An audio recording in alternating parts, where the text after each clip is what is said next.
Setelah 3 perilisan mobil sebelumnya diluncurkan dengan mobil musim lalu yang dibalut dengan livery baru, akhirnya Alfa Romeo menjadi tim pertama yang merilis sasis asli dari mobil 2023 mereka. Mobil yang dinamakan C43 ini akan dipakai oleh tim Sauber di tahun terakhir penamaan branding Alfa Romeo di mobil serta tim mereka. Secara tampilan warna, mobil ini jelas menunjukkan nuansa berbeda dari pendahulunya. Kombinasi warnanya berubah dari merah putih menjadi merah hitam, yang membuatnya terlihat lebih garang. Hal ini bisa dimaklumi karena adanya perubahan sponsor utama, di mana Alfa Romeo menggandeng perusahaan kasino online yaitu Stake untuk menggantikan Orlen yang pindah ke AlphaTauri. Hal tersebut membuat kombinasi warna dari mobil terbaru mereka menjadi berbeda dan terlihat lebih intimidatif dengan kombinasi merah dan hitam. Seperti yang kami mention di awal video, Alfa Romeo menjadi tim pertama yang merilis rendering dari sasis asli mobil 2023. Ada banyak hal baru yang bisa kita bahas dari mobil ini. Kita mulai saja dari bagian depan. Dari sisi front wing dan hidungnya, semua terlihat sama dan tidak ada perubahan yang begitu berarti di bagian ini. Sedikit modifikasi terlihat di bagian end plate front wing, yaitu dalam hal bagaimana aliran angin diterima dan diarahkan dari bagian bawah end plate. Selain itu, tidak ada hal yang berubah dari bagian depan mobil mereka. Komponen spion yang bertambah besar menjadi bukti jika Alfa Romeo memperlihatkan kita sasis terbaru 2023 karena regulasi baru mengharuskan tim untuk mendesain spion mereka lebih lebar. Alfa Romeo di sini juga masih menyembunyikan detail dari area ujung depan terowongan mereka. Area ini akan menjadi titik pertemuan pertama antara aliran udara yang diarahkan dari sayap depan dengan komponen floor di bawah serta samping mobil. Satu modifikasi yang terlihat adalah posisi leading edge terowongan yang lebih tinggi dari mobil pendahulunya. Melansir dari The Race, meski hal ini dipercaya akan menurunkan jumlah downforce yang bisa dihasilkan, tapi itu akan memperbaiki konsistensi downforce yang dibuat. Bagian tengah menjadi area yang paling diekspos oleh Alfa Romeo dalam perilisan kemarin. Musim lalu, mereka mengadopsi desain undercut yang besar di area tersebut, dan kali ini Alfa Romeo merombaknya dengan mengkombinasikan desain dari 3 tim sekaligus. Pertama, mereka mengadopsi desain lubang inlet sidepod yang mirip seperti mobil Ferrari tahun kemarin. Selain berperan ke pendinginan mesin, di mana Alfa Romeo juga memakai mesin Ferrari, desain lubang sebesar ini juga membantu mengalirkan aliran angin dari sisi luar sidepod ke area floor di belakangnya. Modifikasi kedua terlihat di bagian lekukan utama samping sidepod, di mana mereka mengadopsinya dari Red Bull yang jadi primadona musim lalu. Area undercut yang besar di mobil sebelumnya diganti dengan lekukan yang lebih mengalir ke bawah seperti Red Bull. Dalam penerapannya di Alfa Romeo, mereka lebih mendekati desain yang diadopsi oleh McLaren musim lalu. Dengan desain ini, aliran udara yang mengalir di atas dan samping sidepod akan diarahkan menuju area coke battle di belakang mobil dan atas diffuser. Diharapkan airflow tersebut tidak akan mengganggu area underfloor dan membuatnya lebih konsisten serta stabil ketika dipacu di tikungan cepat. Perombakan ketiga yang dilakukan Alfa Romeo adalah di bagian engine cover, di mana area ini memang mirip seperti Red Bull RB18, tapi menurut kami bagian ini lebih mendekati ke desain Alpine musim lalu.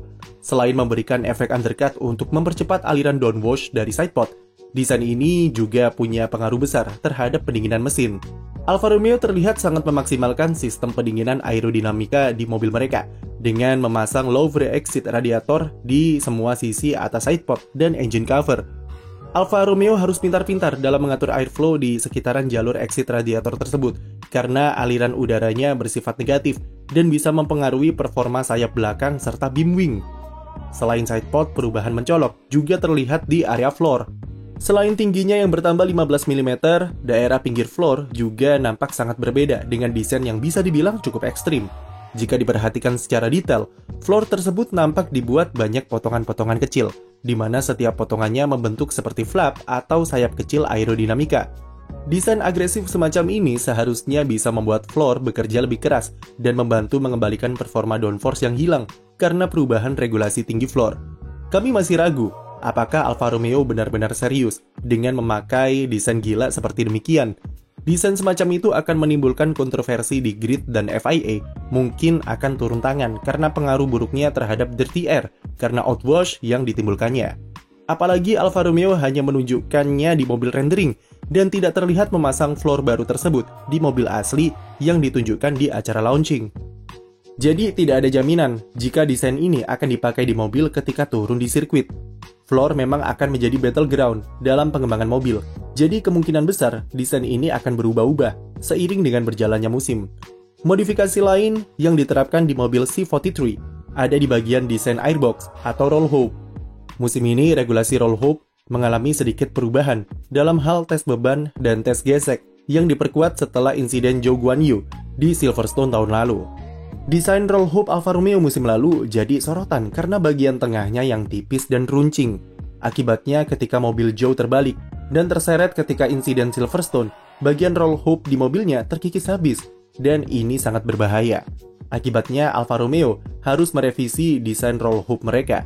Desain blade tetap dipertahankan, tapi konstruksi dan bentuk airbox mereka dibuat konvensional dan kembali seperti desain mobil 2018. Masuk ke area belakang mobil, tidak banyak yang ditunjukkan Alfa Romeo dan masih dirahasiakan. Satu hal yang menarik adalah suspensi belakang yang memiliki konsep desain yang berbeda di antara mobil rendering dan mobil sebenarnya di acara launching. Melansir dari The Race, di mobil rendering terlihat jika mereka masih memakai desain suspensi pushrod sama seperti mobil musim lalu. Sedangkan pada mobil launching, mereka nampak memakai desain suspensi full rod. Dan jika kita melihat desain engine cover di mobil terbaru, maka desain full rod lebih masuk akal untuk dipakai karena itu akan membuat area yang lebih luas di bagian atasnya untuk mengarahkan airflow. Keputusan Sauber kembali ke desain klasik full rod di belakang ini juga ada kaitannya dengan perbaikan masalah reliabilitas yang mereka alami dengan mesin Ferrari musim lalu. Alfa Romeo mengklaim jika mobil 2023 mempunyai pengembangan yang berani serta menantang di bagian belakang.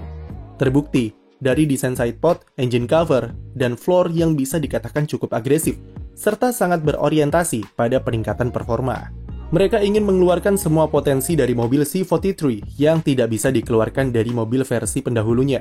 Valtteri Bottas dikabarkan sangat berperan di dalam pengembangannya dan Alfa Romeo bersedia membuatkan mobil yang sangat cocok dengan gaya balapnya. Jadi Bottas musim ini wajib hukumnya untuk perform dan mengulangi penampilan apiknya di awal-awal musim lalu dengan konsisten. Zhou Guanyu juga diharapkan bisa tampil lebih baik di musim keduanya dan rajin bersaing di top 10.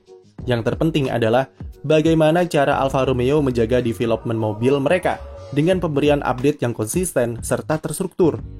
Salah satu masalah mereka tahun lalu adalah development mobil sempat mengalami stuck dan membuat performanya menurun di pertengahan musim. Hal itu tidak bisa dijadikan alasan lagi di 2023, mengingat mereka sudah bisa beroperasi dengan anggaran yang sama dengan budget cap, atau bahkan bisa lebih karena Audi sudah membeli saham minoritas di Sauber pekan lalu. Sauber musim ini akan beroperasi tanpa tim prinsipal. Penunjukan Alessandro Alunni Bravi sebagai tim representatif lebih mengarah ke sosok juru bicara Alfa Romeo, di mana perannya sebatas sebagai orang yang akan selalu muncul di depan media. Pimpinan dan pengatur organisasi tertinggi tetap dipegang oleh Andrea Seidel selaku CEO, di mana ia akan berperan dalam transisi antara Sauber menuju Audi pada 2026 nanti. Sekian video dari kami, jangan lupa beri like dan subscribe untuk konten F1 lainnya.